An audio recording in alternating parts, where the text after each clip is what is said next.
it's not hard to stand out as a Christian in today's world, I don't think. Because if you just do this, that'll make you different. Like if you just love the people who don't look, think, vote, believe like you, whatever. Yeah. That doesn't happen much anymore. No. And who did Jesus, I always find this fascinating. Remember when Jesus called his 12 disciples? And it's one of those parts in the Bible that you read right over. It just lists 12 names. And you read right over it. At least I always do. But just stop there for a second and read the names, and it's saying something.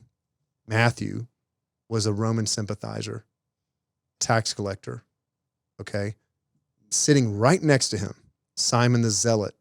He was a Jewish nationalist, not just hated Rome, he was a part of a terrorist organization intent on taking out Rome.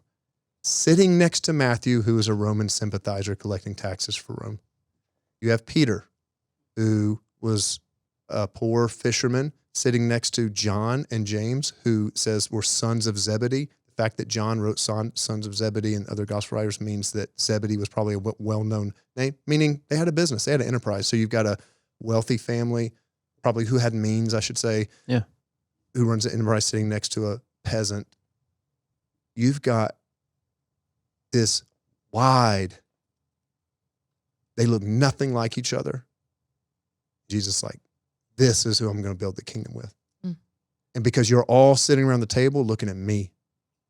So if our church, I want to tell our church this at some point on the weekend, if our church doesn't look like a widely divergent group of people, we're not doing what Jesus did. We've got to have Democrats and Republicans and races and people with different beliefs and values. Like that is, Jesus brought them all to the table and kept them focused on him and asked them to put all their ideas aside in some ways, not to be non-thinking, but to say those are not most important.